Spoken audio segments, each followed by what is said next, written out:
from her and so caused her inquietude.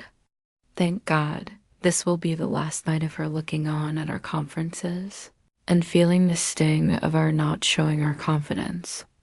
It took all my courage to hold to the wise resolution of keeping her out of our grim task.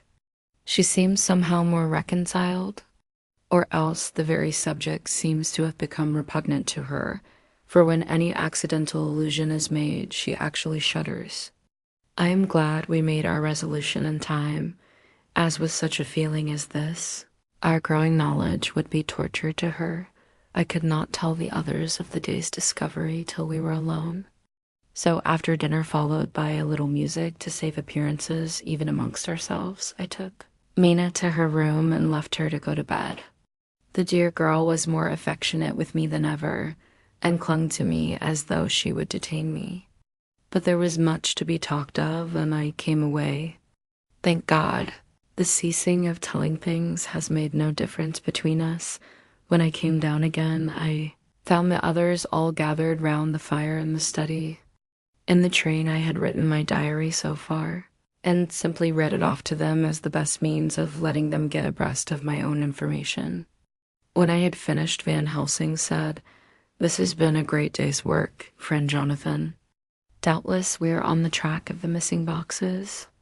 If we find them all in that house, then our work is near the end. But if there be some missing, we must search until we find them. Then shall we make our final coup and hunt the wretch to his real death." We all sat silent a while, and all at once Mr. Morris spoke. "Say, how are we going to get into that house?" "We got into the other," answered Lord Godalming quickly. "But Art, this is different. We broke house at Carfax, but we had night in a walled park to protect us. It will be a mighty different thing to commit burglary in Piccadilly, either by day or night. I confess I don't see how we are going to get in, unless that agency duck can find us a key of some sort. Perhaps we shall know when you get his letter in the morning." Lord Godalming's brows contracted, and he stood up and walked about the room. By and by he stopped and said, turning from one to another of us, Quincy's head is level. "This burglary business is getting serious. We got off once all right, but we have now a rare job on hand unless we can find the Count's key basket, as nothing could well be done before morning, and as it would be at least advisable to wait till Lord Godalming should hear from Mitchell's.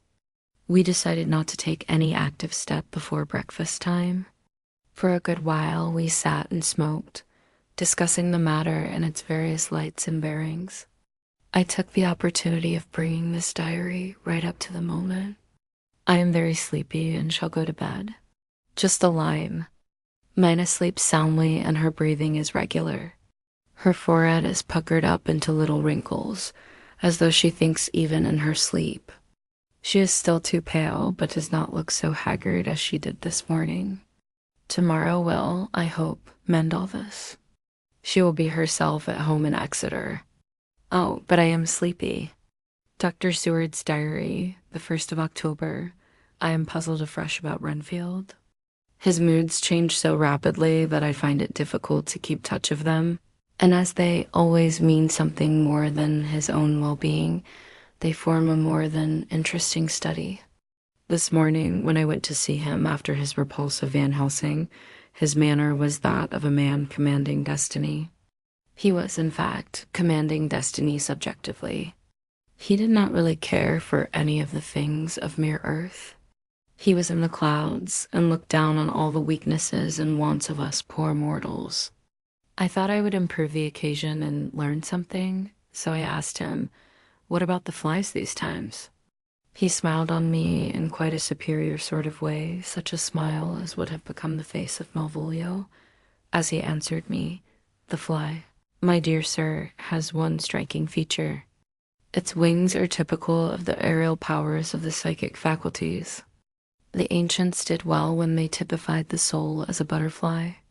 I thought I would push his analogy to its utmost logically, so I said quickly, "Oh, it is a soul you are after now, is it?"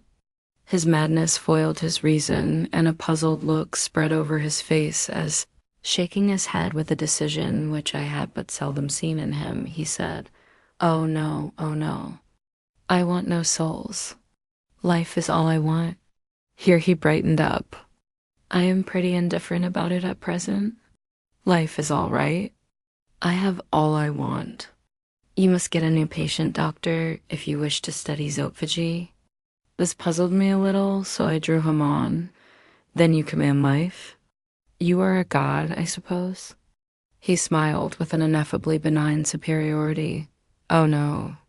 Far be it from me to arrogate to myself the attributes of the deity. I am not even concerned in his especially spiritual doings. If I may state my intellectual position, I am, so far as concerns things purely terrestrial, somewhat in a position which Enoch occupied spiritually." This was a poser to me. I could not at the moment recall Enoch's appositeness, so I had to ask a simple question, though I felt that by so doing I was lowering myself in the eyes of the lunatic. "And why with Enoch?" "Because he walked with God." I could not see the analogy, but did not like to admit it, so I harked back to what he had denied. "So you don't care about life and you don't want souls?" "Why not?" I put my question quickly and somewhat sternly, on purpose to disconcert him. The effort succeeded. For an instant he unconsciously relapsed into his old servile manner, bent low before me, and actually fawned upon me as he replied, "I don't want any souls, indeed, indeed. I couldn't use them if I had them. They would be no manner of use to me. I couldn't eat them," or he suddenly stopped, and the old cunning look spread over his face, like a wind sweep on the surface of the water. "And doctor, as to life, what is it after all? When you've got all you require, and you know that you will never want, that is all. I have friends give friends like you, Dr. Seward." This was said with a leer of inexpressible cunning. "I know that I shall never lack the means of life." I think that through the cloudiness of his insanity he saw some antagonism in me, for he at once fell back on the last refuge of such as he, a dogged silence. After a short time I saw that for the present it was useless to speak to him. He was sulky, and so I came away later in the day he sent for me. Ordinarily I would not have come without special reason, but just at present I am so interested in him that I would gladly make an effort. Besides, I am glad to have anything to help to pass the time. Harker is out following up clues, and so are Lord Godalming and Quincy. Van Helsing sits in my study poring over the record prepared by the Harkers. He seems to think that by accurate knowledge of all details he will light upon some clue. He does not wish to be disturbed in the work without cause. I would have taken him with me to see the patient, only I thought that after his last repulse he might not care to go again. There was also another reason. Renfield might not speak so freely before a third person as when he and I were alone. I found him sitting out in the middle of the floor on his stool, a pose which is generally indicative of some mental energy on his part. When I came in, he said at once, as though the question had been waiting on his lips, "What about souls?" It was evident then that my surmise had been correct. Unconscious cerebration was doing its work, even with the lunatic. I determined to have the matter out. "What about them yourself?" I asked. He did not reply for a moment, but looked all round him and up and down, as though he expected to find some inspiration for an answer. "I don't want any souls," he said it in a feeble, apologetic way. The matter seemed preying on his mind, and so I determined to use it to be cruel, only to be kind. So I said, "You like life, and you want life?" "Oh, yes, but that is all right. You needn't worry about that." "But," I asked, "how are we to get the life without getting the soul also?" This seemed to puzzle him, so I followed it up. Asterisk, a nice time you'll have some time when you're flying out there. With the souls of thousands of flies and spiders and birds and cats buzzing and twittering and lying all round you. You've got their lives, you know, and you must put up with their souls. Something seemed to affect his imagination, for he put his fingers to his ears and shut his eyes, screwing them up tightly just as a small boy does when his face is being soaked. There was something pathetic in it that touched me. It also gave me a lesson, for it seemed that before me was a child, only a child, though the features were worn and the stubble on the jaws was white. It was evident that he was undergoing some process of mental disturbance, and knowing how his past moods had interpreted things seemingly foreign to himself, I thought I would enter into his mind as well as I could and go with him. The first step was to restore confidence, so I asked him, speaking pretty loud so that he would hear me through his closed ears, "Would you like some sugar to get your flies round again?" He seemed to wake up all at once and shook his head. With a laugh, he replied, "Not much. Flies are poor things, after all." After a pause, he added, "But I don't want their souls buzzing round me all the same. Or spiders." I went on, "Blow spiders." "What's the use of spiders? There isn't anything in them to eat," or he stopped suddenly, as though reminded of a forbidden topic. So, I thought to myself, this is the second time he has suddenly stopped at the word drink. What does it mean? Renfield seemed himself aware of having made a lapse, for he hurried on, as though to distract my attention from it. "I don't take any stock at all in such matters. Rats and mice and such small deer, as Shakespeare has it, chicken feed of the larder, they might be called. I'm past all that sort of nonsense. You might as well ask a man to eat molecules with a pair of chopsticks as to try to interest me about the lesser carnivora when I know of what is before me." "I see," I said. "You want big things that you can make your teeth meet in? How would you like to breakfast on elephant? What ridiculous nonsense you are talking." He was getting too wide awake, so I thought I would press him hard. "I wonder," I said reflectively, "what an elephant's soul is like." The effect I desired was obtained, for he at once fell from his high horse and became a child again. "I don't want an elephant's soul, or any soul at all," he said. For a few moments he sat despondently. Suddenly he jumped to his feet, with his eyes blazing and all the signs of intense cerebral excitement. "To hell with you and your souls," he shouted. "Why do you plague me about souls? Haven't I got enough to worry and pain and distract me already without thinking of souls?" He looked so hostile that I thought he was in for another homicidal fit, so I blew my whistle. The instant, however, that I did so, he became calm and said apologetically, "Forgive me, doctor. I forgot myself. You do not need any help. I am so worried in my mind that I am apt to be irritable. If you only knew the problem I have to face and that I am working out, you would pity and tolerate and pardon me. Pray do not put me in a strait waistcoat. I want to think, and I cannot think freely when my body is confined. I am sure you will understand." He had evidently self-control, so when the attendants came, I told them not to mind, and they withdrew. Renfield watched them go. When the door was closed, he said with considerable dignity and sweetness, "Dr. Seward, you have been very considerate towards me. Believe me that I am very, very grateful to you.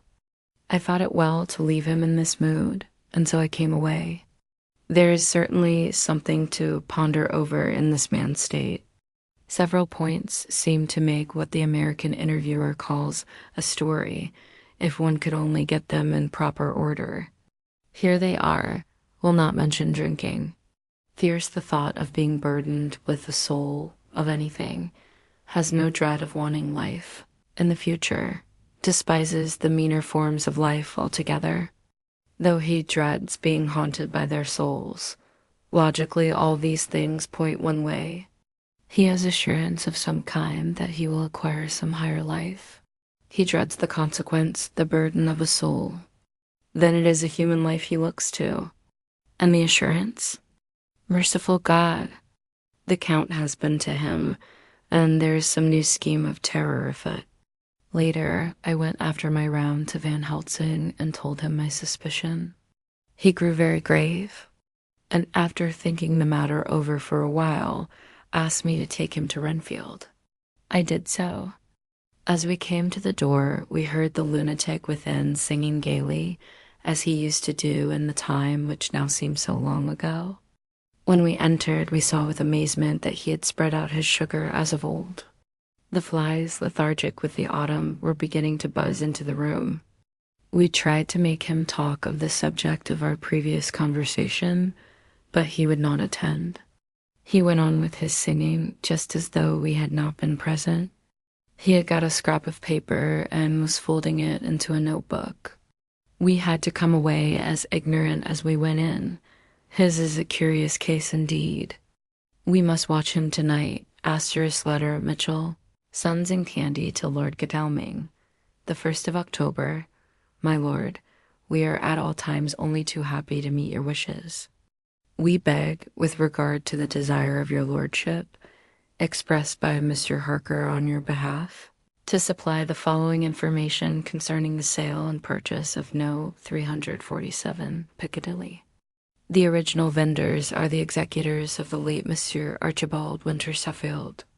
The purchaser is a foreign nobleman, Count de Ville, who effected the purchase himself, paying the purchase money in notes over the counter. If your lordship will pardon us using so vulgar an expression. Beyond this, we know nothing whatever of him. We are, my lord, your lordship's humble servants. Mitchell's Sons and Candy. Dr. Seward's diary, the 2nd of October. I placed a man in the corridor last night and told him to make an accurate note of any sound he might hear from Renfield's room, and gave him instructions that if there should be anything strange, he was to call me. After dinner, when we had all gathered round the fire in the study, Mrs. Harker having gone to bed, we discussed the attempts and discoveries of the day. Harker was the only one who had any result, and we are in great hopes that his clue may be an important one. Before going to bed, I went round to the patient's room and looked in through the observation trap. He was sleeping soundly, and his heart rose and fell with regular respiration. This morning, the man on duty reported to me that a little after midnight he was restless and kept saying his prayers somewhat loudly. I asked him if that was all. He replied that it was all he heard. There was something about his manners so suspicious that I asked him point blank if he had been asleep. He denied sleep, but admitted to having dozed for a while. It is too bad that men cannot be trusted unless they are watched all today. Harker is out following up his clue, and Art and Quincy are looking after horses. Godalming thinks that it will be well to have horses always in readiness, for when we get the information which we seek, there will be no time to lose. We must sterilize all the imported earth between sunrise and sunset. We shall thus catch the Count at his weakest and without a refuge to fly to. Van Helsing is off to the British Museum looking up some authorities on ancient medicine. The old physicians took account of things which their followers do not accept, and the professor is searching for witch and demon cures which may be useful to us later. I sometimes think we must be all mad, and that we shall wake to sanity in _WAISTCOAT later. We have met again. We seem at last to be on the track, and our work of tomorrow may be the beginning of the end. I wonder if Renfield's quiet has anything to do with this. His moods have so followed the doings of the Count that the coming destruction of the monster may be carried to him in some subtle way. If we could only get some hint as to what passed in his mind between the time of my argument with him today and his resumption of fly-catching, it might afford us a valuable clue. He is now seemingly quiet for a spell, is he? That wild yell seemed to come from his room. The attendant came bursting into my room and told me that Renfield had somehow met with some accident. He had heard him yell, and when he went to him, found him lying on his face on the floor, all covered with blood. I must go at once. The 3rd of October. Let me put down with exactness all that happened, as well as I can remember it, since last I made an entry. Not a detail that I can recall must be forgotten. In all calmness, I must proceed. When I came to Renfile's room, I found him lying on the floor on his left side in a glittering pool of blood. When I went to move him, it became at once apparent that he had received some terrible injuries. There seemed none of that unity of purpose between the parts of the body which marks even lethargic sanity. As the face was exposed, I could see that it was horribly bruised, as though it had been beaten against the floor. Indeed, it was from the face wounds that the pool of blood originated. The attendant who was kneeling beside the body said to me as we turned him over, "I think, sir, his back is broken. See, both his right arm and leg and the whole side of his face are paralyzed." How such a thing could have happened puzzled the attendant beyond measure. He seemed quite bewildered, and his brows were gathered in as he said, "I can't understand the two things." He could mark his face like that by beating his own head on the floor. I saw a young woman do it once at the Eversfield Asylum before anyone could lay hands on her. And I suppose he might have broke his neck by falling out of bed if he got in an awkward kink.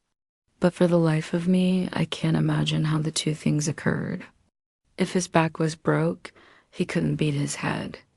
And if his face was like that before the fall out of bed, there would be marks of it. I said to him, "Go to Dr. Van Helsing and ask him to kindly come here at once. I want him without an instant's delay." The man ran off, and within a few minutes the professor, in his dressing gown and slippers, appeared. When he saw Renfield on the ground, he looked keenly at him a moment, and then turned to me. I think he recognized my thought in my eyes, for he said very quietly, manifestly for the ears of the attendant, "Ah, a sad accident. He will need very careful watching and much attention. I shall stay with you myself, but I shall first dress myself. If you will remain, I shall in a few minutes join you." The patient was now breathing stertorously, and it was easy to see that he had suffered some terrible injury. Van Helsing returned with extraordinary celerity, bearing with him a surgical case. He had evidently been thinking and had his mind made up, for almost before he looked at the patient, he whispered to me, "Send the attendant away. We must be alone with him when he becomes conscious after the operation." So I said, "I think that will do now, Simmons. We have done all that we can at present. You had better go your round, and Dr. Van Helsing will operate. Let me know instantly if there be anything unusual anywhere." The man withdrew, and we went into a strict examination of the patient. The wounds of the face was superficial. The real injury was a depressed fracture of the skull, extending right up through the motor area. The professor thought a moment and said, "We must reduce the pressure and get back to normal conditions as far as can be. The rapidity of the suffusion shows the terrible nature of his injury. The whole motor area seems affected. The suffusion of the brain will increase quickly, so we must trephine at once, or it may be too late." As he was speaking, there was a soft tapping at the door. I went over and opened it and found in the corridor without Arthur and Quincy in pajamas and slippers. The former spoke. "I heard your man call up Dr. Van Helsing and tell him of an accident. So I woke Quincy, or rather called for him as he was not asleep. Things are moving too quickly and too strangely for sound sleep for any of us these times. I've been thinking that tomorrow night we'll not see things as they have been. We'll have to look back and forward a little more than we have done. May we come in?" I nodded and held the door open till they had entered. Then I closed it again. When Quincy saw the attitude and state of the patient and noted the horrible pool on the floor, he said softly, "My God, what has happened to him? Poor, poor devil." I told him briefly, and added that we expected he would recover consciousness after the operation, for a short time at all events. He went at once and sat down on the edge of the bed, with Godalming beside him.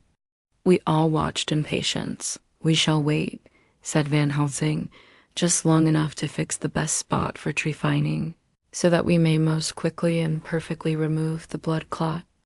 for it is evident that the hemorrhage is increasing. The minutes during which we waited passed with fearful slowness. I had a horrible sinking in my heart, and from Van Helsing's face I gathered that he felt some fear or apprehension as to what was to come. I dreaded the words that Renfield might speak. I was positively afraid to think, but the conviction of what was coming was on me, as I have read of men who have heard the death watch. The poor man's breathing came in uncertain gasps.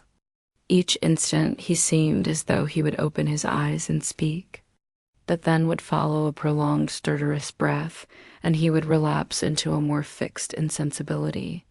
Inured as I was to sick beds in death, this suspense grew and grew upon me. I could almost hear the beating of my own heart, and the blood surging through my temples sounded like blows from a hammer. The silence finally became agonizing. I looked at my companions, one after another, and saw from their flushed faces and damp brows that they were enduring equal torture. There was a nervous suspense over us all, as though overhead some dread bell would peal out powerfully when we should least expect it. At last there came a time when it was evident that the patient was sinking fast. He might die at any moment. I looked up at the professor and caught his eyes fixed on mine.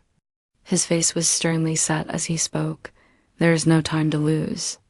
His words may be worth many lives.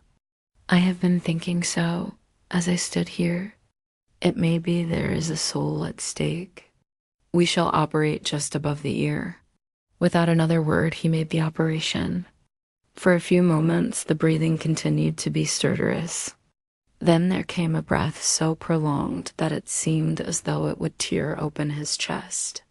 Suddenly his eyes opened and became fixed in a wild, helpless stare. This was continued for a few moments. Then it softened to a glad surprise, and from the lips came a sigh of relief.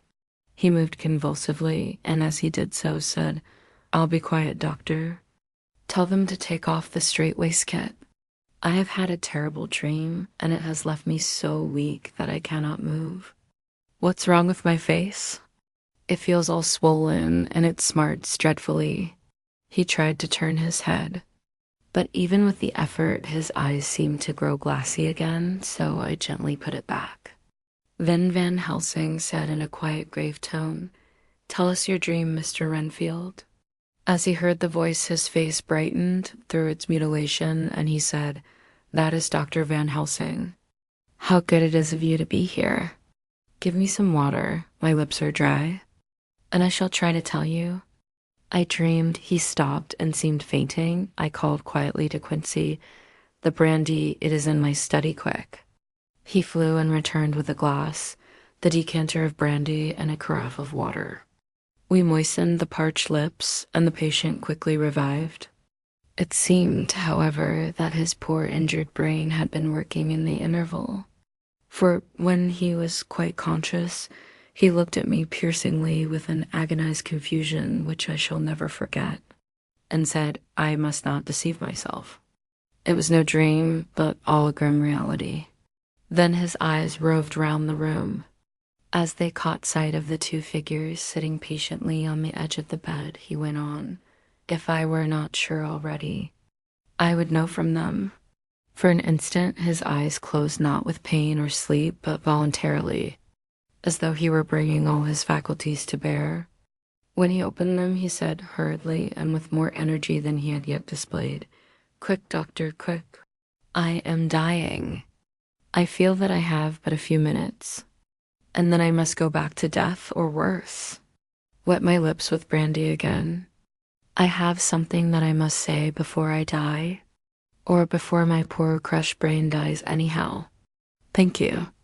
It was that night after you left me, when I implored you to let me go away. I couldn't speak then, for I felt my tongue was tied. But I was as sane then, except in that way, as I am now. I was in an agony of despair for a long time after you left me. It seemed hours. Then there came a sudden peace to me. My brain seemed to become cool again, and I realized where I was. I heard the dogs bark behind our house, but not where he was. As he spoke, Van Helsing's eyes never blinked, but his hand came out and met mine and gripped it hard. He did not, however, betray himself. He nodded slightly and said, "Go on," in a low voice. Renfield proceeded. He came up to the window in the mist as I had seen him often before. But he was solid and not a ghost, and his eyes were fierce like a man's when angry. He was laughing with his red mouth. The sharp white teeth glinted in the moonlight when he turned to look back over the belt of trees to where the dogs were barking. I wouldn't ask him to come in at first, though I knew he wanted to, just as he had wanted all along. Then he began promising me things, not in words, but by doing them. He was interrupted by a word from the professor. How? By making them happen, just as he used to send in the flies when the sun was shining. Great big fat ones with steel and sapphire on their wings, and big moths in the night, with skull and crossbones on their backs. Van Helsing nodded to him as he whispered to me unconsciously, "The Acherontia atetropos of the sphinges, what you call the death's head moth." The patient went on without stopping. Then he began to whisper, "Rats, rats, rats. Hundreds, thousands, millions of them, and everyone a life. And dogs to eat them, and cats too. All lives. All red blood with years of life in it, and not merely buzzing flies." I laughed at him, for I wanted to see what he could do. Then the dogs howled, away beyond the dark trees in his house. He beckoned me to the window. I got up and looked out, and he raised his hand and seemed to call out without using any words. A dark mass spread over the grass, coming on like the shape of a flame of fire. And then he moved the mist to the right and left, and I could see that there were thousands of rats with their eyes blazing red like his, only smaller. He held up his hand, and they all stopped. And I thought he seemed to be saying, "All these lives will I give you, I, and many more and greater, through countless ages, if you will fall down and worship me."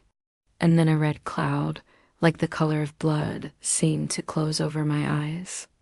And before I knew what I was doing, I found myself opening the sash and saying to him, "Come in, Lord and Master." The rats were all gone, but he slid into the room through the sash, though it was only open an inch wide, just as the moon herself has often come in through the tiniest crack and has stood before me in all her size and splendor. His voice was weaker, so I moistened his lips with the brandy again, and he continued. But it seemed as though his memory had gone on working in the interval, for his story was further advanced. I was about to call him back to the point, but Van Helsing whispered to me, "Let him go on. Do not interrupt him. He cannot go back, and maybe could not proceed at all if once he lost the thread of his thought." He proceeded. All day I waited to hear from him, but he did not send me anything, not even a blowfly. And when the moon got up, I was pretty angry with him. When he slid in through the window, though it was shut and did not even knock, I got mad with him. He stared at me, and his white face looked out of the mist with his red eyes gleaming. And he went on as though he owned the whole place, and I was no one. He didn't even smell the same as he went by me. I couldn't hold him. I thought that somehow Mrs. Harker had come into the room. The two men sitting on the bed stood up and came over, standing behind him so that he could not see them, but where they could hear better. They were both silent, but the professor started and quivered. His face, however, grew grimmer and sterner still. Renfield went on without noticing. When Mrs. Harker came in to see me this afternoon, she wasn't the same. It was like tea after the teapot had been watered. Here we all moved, but no one said a word. He went on. I didn't know that she was here till she spoke. And she didn't look the same. I don't care for the pale people. I like them with lots of blood in them, and hers had all seemed to have run out. I didn't think of it at the time, but when she went away, I began to think, and it made me mad to know that he had been taking the life out of her. I could feel that the rest quivered as I did, but we remained otherwise still. So when he came tonight, I was ready for him. I saw the mist stealing in, and I grabbed it tight. I had heard that madmen have unnatural strength, and as I knew I was a madman at times anyhow, I resolved to use my power. And he felt it too, for he had to come out of the mist to struggle with me. I held tight, and I thought I was going to win, for I didn't mean him to take any more of her life till I saw his eyes. They burned into me, and my strength became like water. He slipped through it, and when I tried to cling to him, he raised me up and flung me down. There was a red cloud before me and a noise like thunder, and the mist seemed to steal away under the door. His voice was becoming fainter and his breath more stertorous. Van Helsing stood up instinctively. "We know the worst now," he said. "He is here, and we know his purpose. It may not be too late. Let us be armed the same as we were the other night, but lose no time. There is not an instant to spare." There was no need to put our fear, nay, our conviction, into words. We shared them in common. We all hurried and took from our rooms the same things that we had when we entered the Count's house. The professor had his ready, and as we met in the corridor, he pointed to them significantly, as he said, "They never leave me, and they shall not till this unhappy business is over. Be wise also, my friends. It is no common enemy that we deal with. Alas, alas, that dear Madam Mina should suffer." He stopped. His voice was breaking, and I do not know if rage or terror predominated in my own heart. Outside the Harkers' door, we paused. Art and Quincy held back, and the latter said, "Should we disturb her?" "We must," said Van Helsing grimly. "If the door be locked, I shall break it in. May it not frighten her terribly? It is unusual to break into a lady's room." Van Helsing said solemnly, "You are always right, but this is life and death. All chambers are alike to the doctor, and even were they not, they are all as one to me tonight. Friend John, when I turn the handle, if the door does not open, do you put your shoulder down and shove? And you too, my friends, now." He turned the handle as he spoke, but the door did not yield. We threw ourselves against it. With a crash, it burst open, and we almost fell headlong into the room. The professor did actually fall, and I saw across him as he gathered himself up from hands and knees. What I saw appalled me. I felt my hair rise like bristles on the back of my neck, and my heart seemed to stand still. Asterisk. The moonlight was so bright that through the thick yellow blind the room was light enough to see. On the bed beside the window lay Jonathan Harker, his face flushed and breathing heavily as though in a stupor. Kneeling on the near edge of the bed facing outwards was the white-clad figure of his wife. By her side stood a tall, thin man clad in black. His face was turned from us, but the instant we saw, we all recognized the Count in every way, even to the scar on his forehead. With his left hand, he held both Mrs. Harker's hands, keeping them away with her arms at full tension. His right hand gripped her by the back of the neck, forcing her face down on his bosom. Her white nightdress was smeared with blood, and a thin stream trickled down the man's bare breast, which was shown by his torn-open dress. The attitude of the two had a terrible resemblance to a child forcing a kitten's nose into a saucer of milk to compel it to drink. As we burst into the room, the Count turned his face, and the hellish look that I had heard described seemed to leap into it. His eyes flamed red with devilish passion. The great nostrils of the white aquiline nose opened wide and quivered at the edge, and the white, sharp teeth behind the full lips of the blood-dripping mouth champed together like those of a wild beast. With a wrench, which threw his victim back upon the bed as though hurled from a height, he turned and sprang at us. But by this time the professor had gained his feet, and was holding towards him the envelope which contained the sacred wafer. The Count suddenly stopped, just as poor Lucy had done outside the tomb, and cowered back. Further and further back he cowered as we, lifting our crucifixes, advanced. The moonlight suddenly failed as a great black cloud sailed across the sky. And when the gaslight sprang up under Quincy's match, we saw nothing but a faint vapor. This, as we looked, trailed under the door, which, with the recoil from its bursting open, had swung back to its old position. Van Helsing, Art, and I moved forward to Mrs. Harker, who by this time had drawn her breath, and with it had given a scream so wild, so ear-piercing, so despairing that it seems to me now that it will ring in my ears till my dying day. For a few seconds she lay in her helpless attitude and disarray. Her face was ghastly, with a pallor which was accentuated by the blood which smeared her lips and cheeks and chin. From her throat trickled a thin stream of blood. Her eyes were mad with terror. Then she put before her face her poor crushed hands, which bore on their whiteness the red mark of the Count's terrible grip. And from behind them came a low, desolate wail which made the terrible scream seem only the quick expression of an endless grief. Van Helsing stepped forward and drew the coverlet gently over her body, whilst Art, after looking at her face for an instant despairingly, ran out of the room. Van Helsing whispered to me, "Jonathan is in a stupor such as we know the vampire can produce. We can do nothing with poor Madame Mina for a few moments till she recovers herself. I must wake him."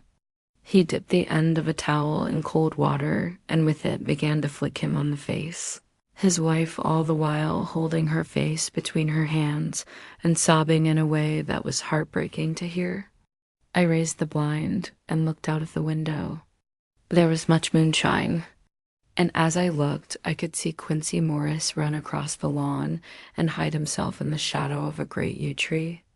It puzzled me to think why he was doing this, but at the instant I heard Harker's quick exclamation as he woke to partial consciousness and turned to the bed. On his face, as there might well be, was a look of wild amazement. He seemed dazed for a few seconds, and then full consciousness seemed to burst upon him all at once, and he started up. His wife was aroused by the quick movement and turned to him with her arms stretched out, as though to embrace him. Instantly, however, she drew them in again and, putting her elbows together, held her hands before her face and shuddered till the bed beneath her shook. "In God's name, what does this mean?" Harker cried out, "Dr. Seward, Dr. Van Helsing, what is it? What has happened? What is wrong? Mina, dear, what is it? What does that blood mean? My God, my God! Has it come to this?" And raising himself to his knees, he beat his hands wildly together. "Good God, help us! Help her! Oh, help her!" With a quick movement, he jumped from bed and began to pull on his clothes, all the man in him awake at the need for instant exertion. "What has happened? Tell me all about it," he cried without pausing. "Dr. Van Helsing, you love Mina, I know. Oh, do something to save her. It cannot have gone too far yet. Guard her while I look for him." His wife, through her terror and horror and distress, saw some sure danger to him. Instantly forgetting her own grief, she seized hold of him and cried out, "No, no, Jonathan, you must not leave me. I have suffered enough tonight, God knows, without the dread of his harming you. You must stay with me. Stay with these friends who will watch over you." Her expression became frantic as she spoke, and he yielding to her, she pulled him down sitting on the bedside, and clung to him fiercely. Van Helsing and I tried to calm them both. The professor held up his little golden crucifix and said with wonderful calmness, "Do not fear, my dear. We are here, and whilst this is close to you, no foul thing can approach. You are safe for tonight, and we must be calm and take counsel together." She shuddered and was silent, holding down her head on her husband's breast. When she raised it, his white nightrobe was stained with blood where her lips had touched, and where the thin open wound in her neck had sent forth drops. The instant she saw it, she drew back, with a low wail, and whispered, amidst choking sobs, "Unclean, unclean. I must touch him or kiss him no more. Oh, that it should be that it is I who am now his worst enemy, and whom he may have most cause to fear." To this he spoke out resolutely, "Nonsense, Mina.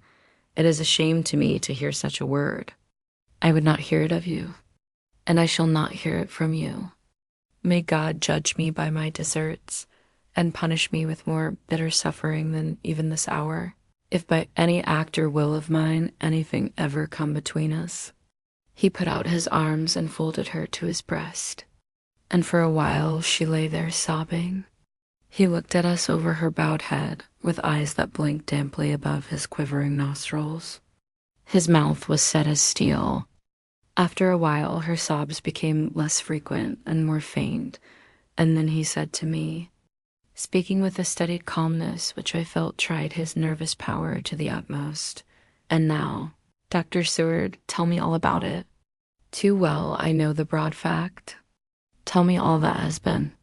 I told him exactly what had happened, and he listened with seeming impassiveness.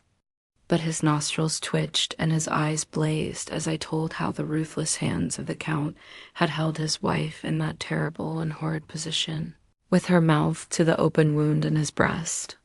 It interested me, even at that moment, to see that whilst the face of white-set passion worked convulsively over the bowed head, the hands tenderly and lovingly stroked the ruffled hair. Just as I had finished, Quincy and Godalming knocked at the door. They entered in obedience to our summons. Van Helsing looked at me questioningly. I understood him to mean if we were to take advantage of their coming to divert, if possible, the thoughts of the unhappy, husband and wife, from each other and from themselves. So on nodding acquiescence to him, he asked them what they had seen or done.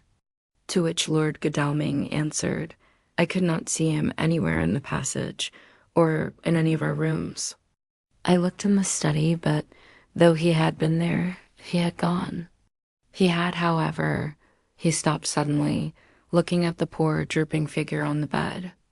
Van Helsing said gravely, "Go on, friend Arthur. We want here no more concealments. Our hope now is in knowing all. Tell freely." So Art went on. He had been there, and though it could only have been for a few seconds, he made rare hay of the place. All the manuscript had been burned, and the blue flames were flickering amongst the white ashes. The cylinders of your phonograph, too, were thrown on the fire, and the wax had helped the flames. Here I interrupted. Thank God, there is the other copy in the safe. His face lit for a moment, but fell again as he went on. I ran downstairs then, but could see no sign of him.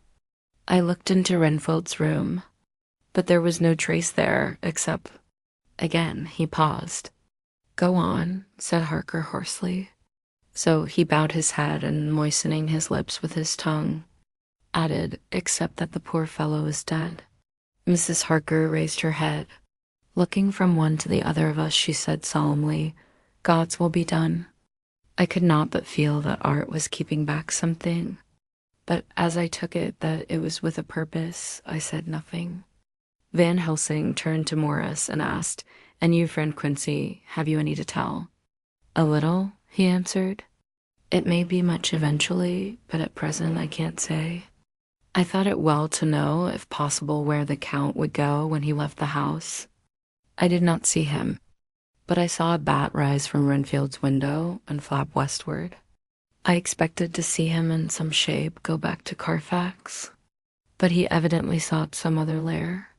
He will not be back tonight, for the sky is reddening in the east and the dawn is close. We must work tomorrow. He said the latter words through his shut teeth. For a space of perhaps a couple of minutes there was silence, and I could fancy that I could hear the sound of our hearts beating. Then Van Helsing said, placing his hand very tenderly on Mrs. Harker's head, And now, Madam Mina, poor dear, dear Madam Mina, tell us exactly what happened. God knows that I do not want that you be pained, but it is need that we know all. For now, more than ever, has all work to be done quick and sharp, and in deadly earnest. The day is close to us that must end all, if it may be so. And now is the chance that we may live and learn. The poor dear lady shivered, and I could see the tension of her nerves as she clasped her husband closer to her and bent her head lower and lower, still on his breast. Then she raised her head proudly and held out one hand to Van Helsing, who took it in his, and after stooping and kissing it reverently, held it fast. The other hand was locked in that of her husband, who held his other arm thrown round her protectingly. After a pause in which she was evidently ordering her thoughts, she began, "I took the sleeping draught which you had so kindly given me, but for a long time it did not act. I seemed to become more wakeful, and myriads of horrible fancies began to crowd in upon my mind, all of them connected with death and vampires, with blood and pain and trouble." Her husband involuntarily groaned as she turned to him and said lovingly, "Do not fret, dear. You must be brave and strong and help me through the horrible task. If you only knew what an effort it is to me to tell of this fearful thing at all, you would understand how much I need your help." Well, I saw I must try to help the medicine to its work with my will, if it was to do me any good, so I resolutely set myself to sleep. Sure enough, sleep must soon have come to me, for I remember no more. Jonathan coming in had not waked me, for he lay by my side when next I remember. There was in the room the same thin white mist that I had before noticed. But I forget now if you know of this. You will find it in my diary, which I shall show you later. I felt the same vague terror which had come to me before, and the same sense of some presence. I turned to wake Jonathan, but found that he slept so soundly that it seemed as if it was he who had taken the sleeping draught, and not I. I tried, but I could not wake him. This caused me a great fear, and I looked around terrified. Then indeed my heart sank within me, beside the bed, as if he had stepped out of the mist, or rather as if the mist had turned into his figure, for it had entirely disappeared, stood a tall, thin man, all in black. I knew him at once from the description of the others. The waxen face, the high aquiline nose on which the light fell in a thin white line, the parted red lips with the sharp white teeth showing between, and the red eyes that I had seemed to see in the sunset on the windows of St. Mary's Church at Whitby. I knew, too, the red scar on his forehead where Jonathan had struck him. For an instant my heart stood still, and I would have screamed out, only that I was paralyzed. In the pause he spoke in a sort of keen, cutting whisper, pointing as he spoke to Jonathan, "Silence. If you make a sound, I shall take him and dash his brains out before your very eyes." I was appalled and was too bewildered to do or say anything. With a mocking smile, he placed one hand upon my shoulder and, holding me tight, bared my throat with the other, saying as he did so, "First, a little refreshment to reward my exertions. You may as well be quiet. It is not the first time or the second that your veins have appeased my thirst." I was bewildered, and strangely enough, I did not want to hinder him. I suppose it is a part of the horrible curse that such is when his touch is on his victim. And oh, my God, pity me. He placed his reeking lips upon my throat. Her husband groaned again. She clasped his hand harder and looked at him pityingly, as if he were the injured one, and went on. I felt my strength fading away, and I was in a half swoon.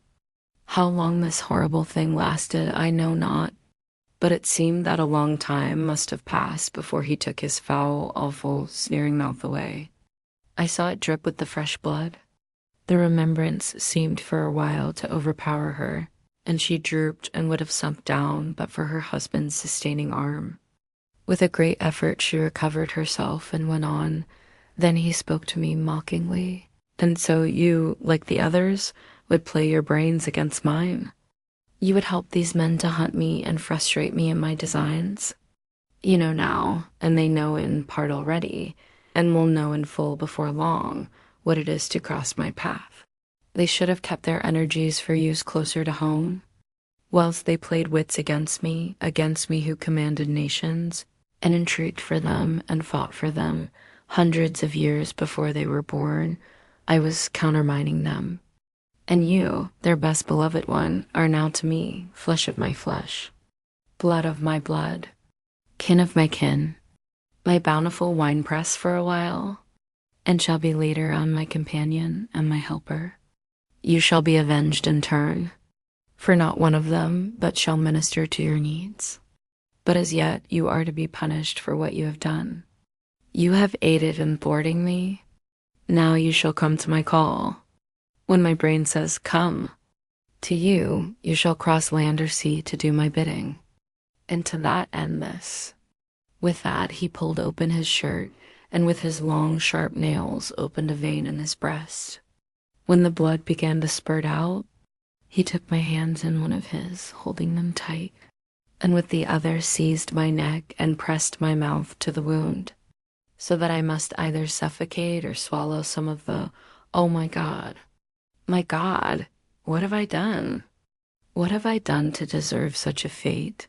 I who have tried to walk in meekness and righteousness all my days? God pity me. Look down on a poor soul in worse than mortal peril, and in mercy pity those to whom she is dear. Then she began to rub her lips as though to cleanse them from pollution. As she was telling her terrible story, the eastern sky began to quicken, and everything became more and more clear. Harker was still and quiet, but over his face, as the awful narrative went on, came a gray look which deepened and deepened in the morning light, till when the first red streak of the coming dawn shot up, the flesh stood darkly out against the whitening hair.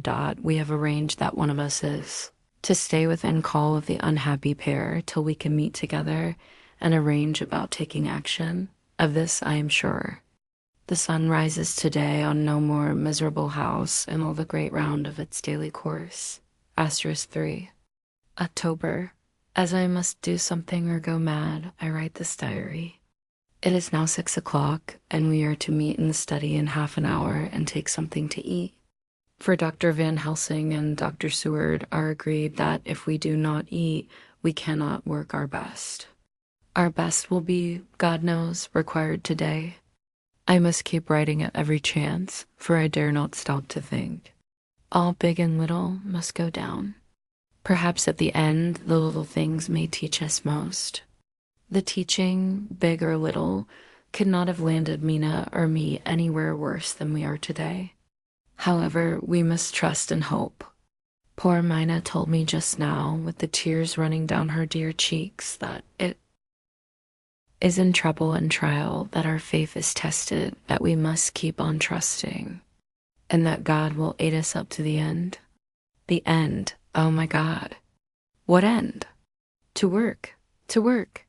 When Dr. Van Helsing and Dr. Seward had come back from seeing poor Renfield, we went gravely into what was to be done.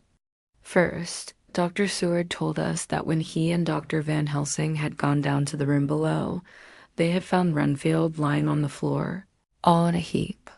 His face was all bruised and crushed in, and the bones of the neck were broken. Dr. Seward asked the attendant who was on duty in the passage if he had heard anything. He said that he had been sitting down. He confessed to half dozing when he heard loud voices in the room, and then Renfield had called out loudly several times, God, God, God. After that, there was a sound of falling, and when he entered the room, he found him lying on the floor, face down, just as the doctors had seen him. Van Helsing asked if he had heard voices or a voice, and he said he could not say. That at first it had seemed to him as if there were two, but as there was no one in the room, it could have been only one. He could swear to it, if required, that the word God was spoken by the patient.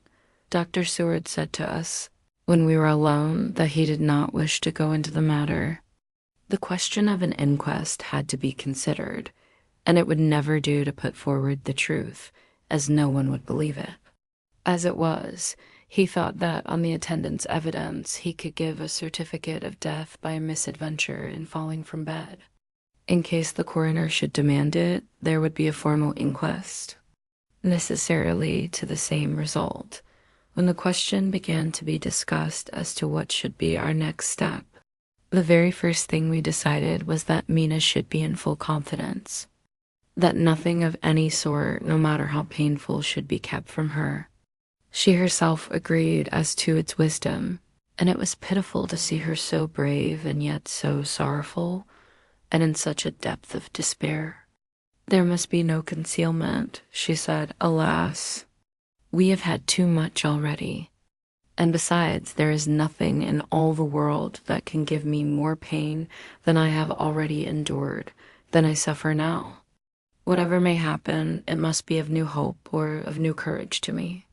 Van Helsing was looking at her fixedly as she spoke and said, suddenly but quietly, "But, dear Madame Mina, are you not afraid? Not for yourself, but for others from yourself, after what has happened?" Her face grew set in its lines, but her eyes shone with the devotion of a martyr as she answered, "Ah, no, for my mind is made up." "To what?" he asked gently, whilst we were all very still. For each in our own way, we had a sort of vague idea of what she meant.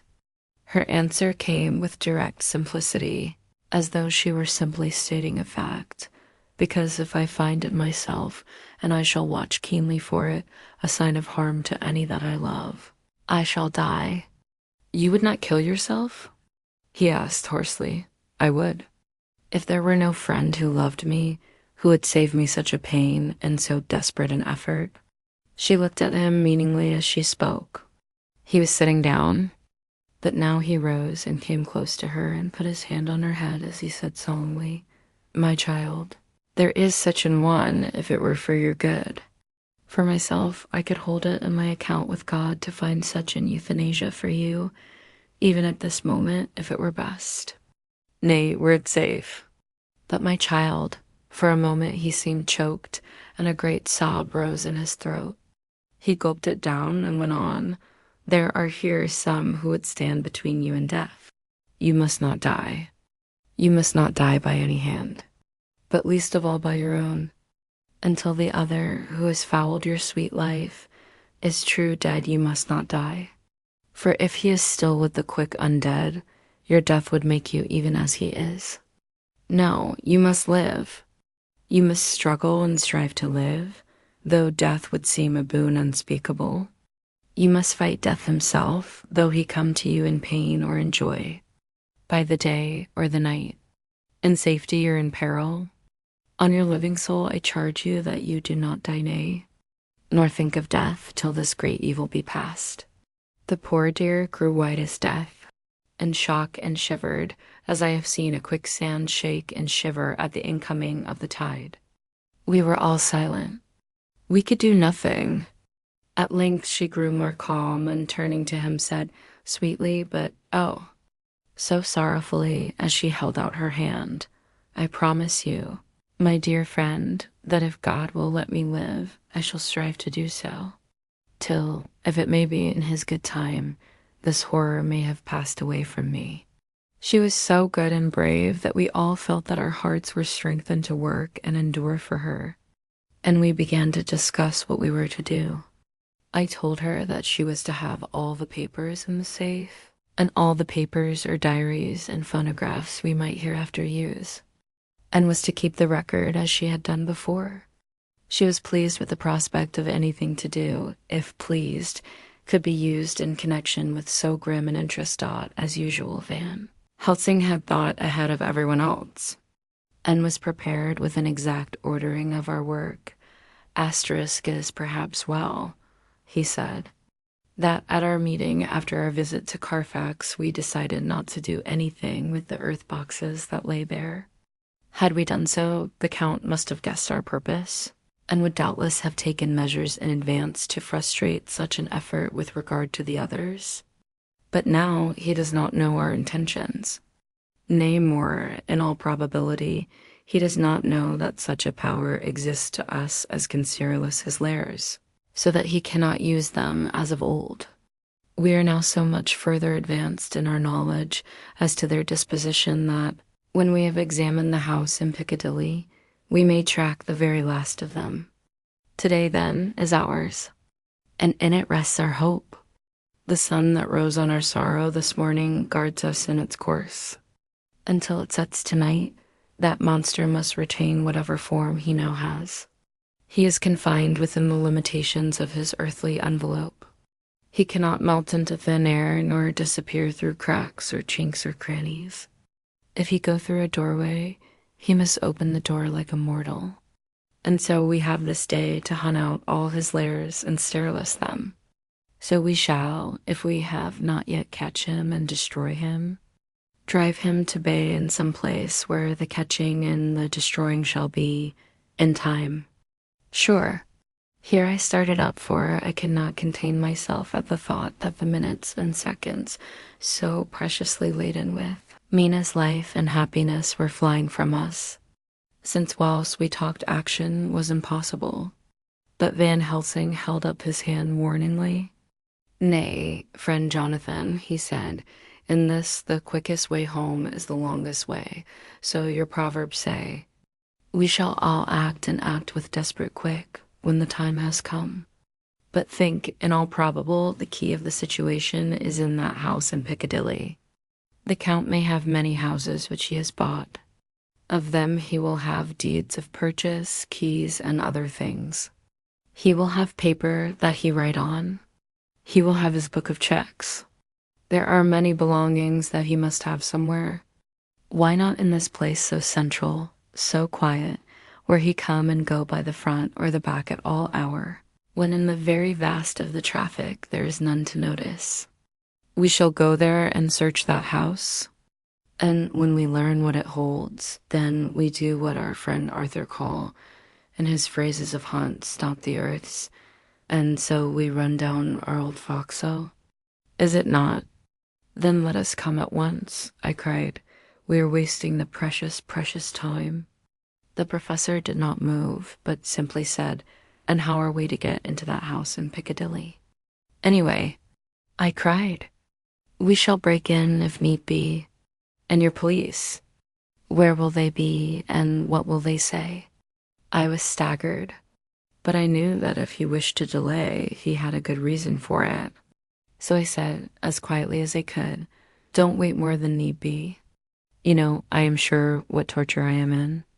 "Ah, my child, that I do. And indeed, there is no wish of me to add to your anguish.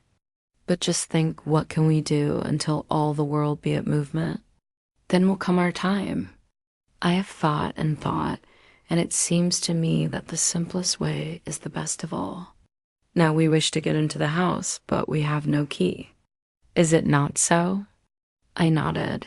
"Now suppose that you were, in truth, the owner of that house, and could not still get in, and think there was to you no conscience of the housebreaker, what would you do?" "I should get a respectable locksmith and set him to work to pick the lock for me." "And your police, they would interfere, would they not?"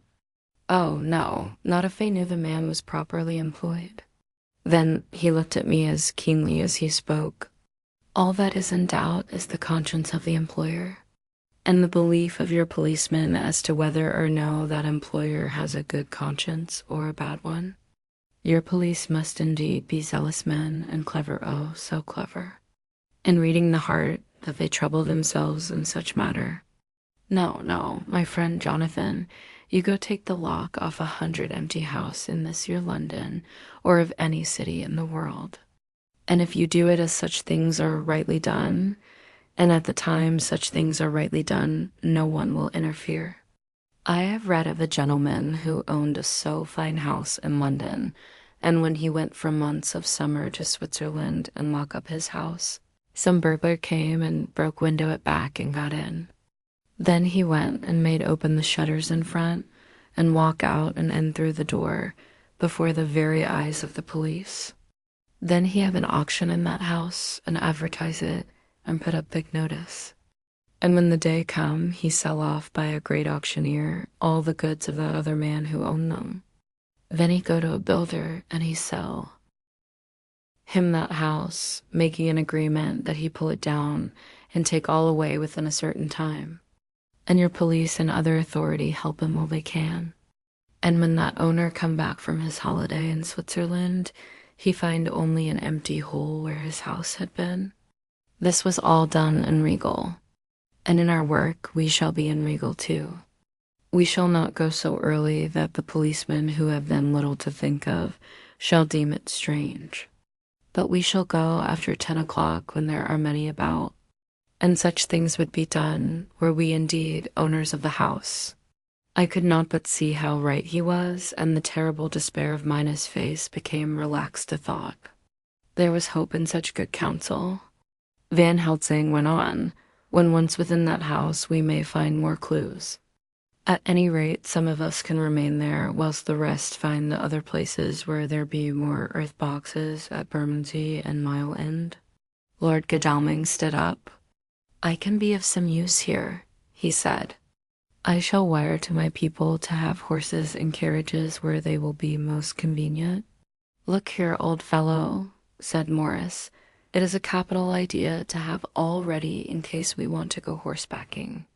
But don't you think that one of your snappy carriages with its heraldic adornments in a byway of Walworth or Mile End would attract too much attention for our purposes? It seems to me that we ought to take cabs when we go south or east, and even leave them somewhere near the neighborhood we are going to. Friend Quincy is right, said the professor. His head is what you call in playing with the horizon. It is a difficult thing that we go to do, and we do not want no peoples to watch us, if so it. Mina took a growing interest in everything, and I was rejoiced to see that the exigency of affairs was helping her to forget for a time the terrible experience of the night. She was very, very pale, almost ghastly, and so thin that her lips were drawn away, showing her teeth in somewhat of prominence. I did not mention this last, lest it should give her needless pain, but it made my blood run cold in my veins to think of what had occurred with poor Lucy when the Count had sucked her blood. As yet there was no sign of the teeth growing sharper, but the time as yet was short, and there was time for fear. When we came to the discussion of the sequence of our efforts and of the disposition of our forces, there were new sources of doubt. It was finally agreed that before starting for Piccadilly, we should destroy the Count's lair close at hand.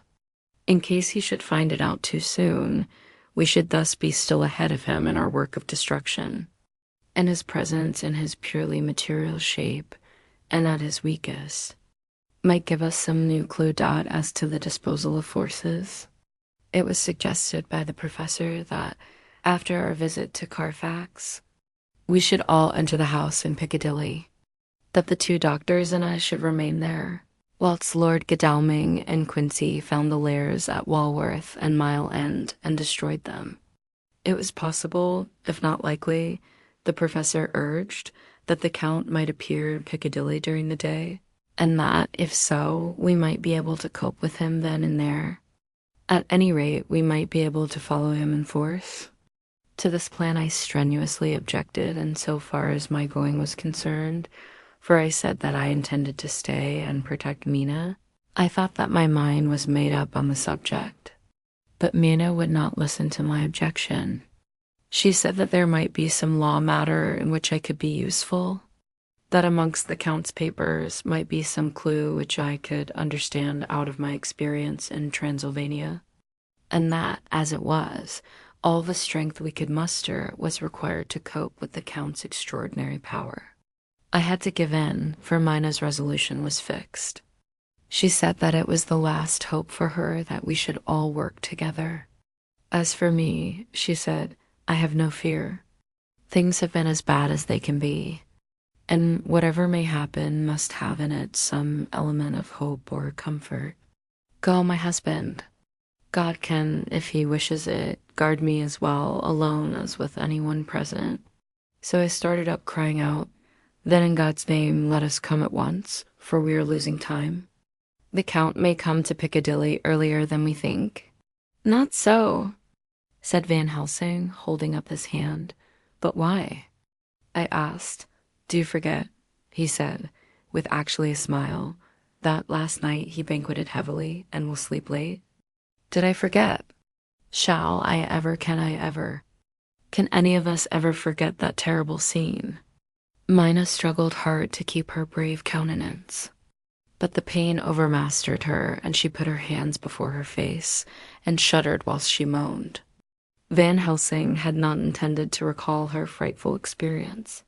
He had simply lost sight of her and her part in the affair in his intellectual effort. When it struck him what he said, he was horrified at his thoughtlessness and tried to comfort her.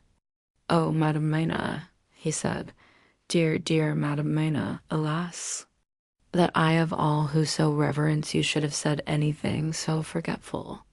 These stupid old lips of mine and this stupid old head do not deserve so. But you will forget it, will you not?" He bent low beside her as he spoke. She took his hand and, looking at him through her tears, said hoarsely, "No, I shall not forget, for it is well that I remember. And with it, I have so much in memory of you that is sweet, that I take it all together. Now, you must all be going soon. Breakfast is ready, and we must all eat that we may be strong." Breakfast was a strange meal to us all. We tried to be cheerful and encourage each other, and Mina was the brightest and most cheerful of us. When it was over, Van Helsing stood up and said, "Now, my dear friends, we go forth to our terrible enterprise. Are we all armed, as we were on that night when first we visited our enemy's lair?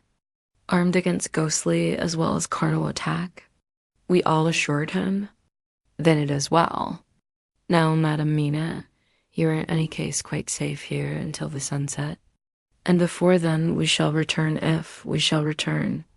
But before we go, let me see you armed against personal attack. I have myself, since you came down, prepared your chamber by the placing of things of which we know, so that he may not enter. Now let me guard yourself. On your forehead I touch this piece of sacred wafer in the name of the Father, the Son," and there was a fearful scream which almost froze our hearts to hear. As he had placed the wafer on Mina's forehead, it had seared it, had burned into the flesh as though it had been a piece of white-hot metal. My poor darling's brain had told her the significance of the fact as quickly as her nerves received the pain of it, and the two so overwhelmed her that her overwrought nature had its voice in that dreadful scream. But the words to her thought came quickly. The echo of the scream had not ceased to ring on the air when there came the reaction, and she sank on her knees on the floor in an agony of abasement, pulling her beautiful hair over her face. As the leper of old his mantle, she wailed out, "Unclean, unclean, even the Almighty shunned my polluted flesh. I must bear this mark of shame upon my forehead until the judgment day." They all paused. I had thrown myself beside her in an agony of helpless grief, and putting my arms around, held her tight. For a few minutes our sorrowful hearts beat together, whilst the friends around us turned away their eyes that ran tears silently. Then Van Helsing turned and said gravely, so gravely that I could not help feeling that he was in some way inspired, and was stating things outside himself, "It may be that you may have to bear that mark till God himself see fit, as he most surely shall on the judgment day, to redress all wrongs of the earth and of his children that he has placed thereon.